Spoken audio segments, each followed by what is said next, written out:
తేజాన్ని ఇచ్చే నష్టపోయింది వాపసు పంపించి. కారణం ఏంటంటే రసాయనం. అందుకే మనకు 2-3 సంవత్సరాలు దిగుబడి కొంచెం తక్కువ వచ్చినా కంపల్సరీ సేంద్రియ ఎరువులు విధానం వాడితేనే మనం భూమిని బాగు చేసుకుంటాం, పంట బాగుంటుంది, మనం బాగుపడతాం, ఖర్చు తగ్గుతుంది, ప్లస్ వచ్చే తరానికి ఆరోగ్యాన్ని పెడతాం. ఎవరు ఏం లేదు, ఎవరు ఆలోచన లేదు, ఏ నాయకుడు ఆలోచన చేయట్లేదు. రాబోయే తరానికి మంచి ఆరోగ్యం ఇవ్వాలి, మంచి ఆహారాన్ని ఇవ్వాలని చెప్పించి ఎప్పుడూ ఆలోచించాలి. మీరన్నా మనమన్నా ఆలోచించి రాబోయే తరానికి మంచి మనసుతోటి మంచి ఆరోగ్యం ఇవ్వాలంటే మంచి ఆహారం, మంచి ఉత్పత్తి చేయాలి. అది విషయం. ఇంకోటి ఇప్పుడు మనం చూస్తున్నాం 2019లో స్టార్ట్ అయింది సేంద్రియం. ఆ తర్వాత 2021-22 సంవత్సరంలో 26% వచ్చింది. ప్రతి వాళ్ళు ఆర్గానిక్ వాడాలి, ఆర్గానిక్ పంటలు వాడాలి, ఆర్గానిక్ పంటలు వాడాలి. ఎందుకంటే ఆరోగ్యాన్ని పొందుతుంది. ఎవరు వాడినా ఏది వచ్చినా రోగాలు వచ్చేస్తున్నాయి అని చెప్పేసి ఈరోజు మొత్తం ఆరోగ్యానికే ప్రాముఖ్యత ఇస్తారు. ఇంకోటి గవర్నమెంట్ కూడా మనకు ధృవీకరణ పత్రం ఇస్తున్నది. ఇప్పుడు మనం కనుక ఆర్గానిక్ ఎరువుతో వాడేసి పండించిన పంటకు ధృవీకరణ పత్రం తీసుకుంటారు. మన దగ్గర మాత్రం ఒక 6 స్థానాలు ఉన్నాయి, 6 చోట్ల ఇచ్చారు సెంట్రల్ గవర్నమెంట్. కానీ ఎక్కడ ల్యాబ్ లేవు మన దగ్గర.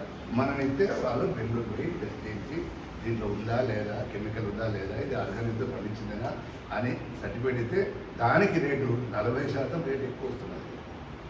మీరు కనుక ఇప్పుడు మార్కెటింగ్ ఎట్లుందో అలా చెప్తారు. కానీ మనం కనుక ఆర్గానిక్తో పండించిన పంటకు మార్కెటింగ్ 40% ఎక్కువ ఉన్నది తెలిసిన.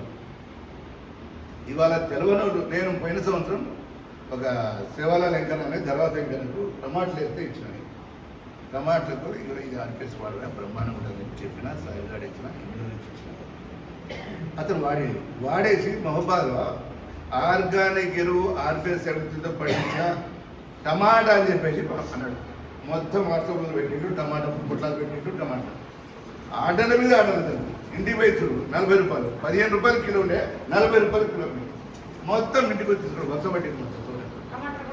టమాటాలు కూడా చాలా సూపర్ బాగా వచ్చినాయి, రోగాన్ని తట్టుకున్నది, కనీసం పురుపుడు తెలియదు.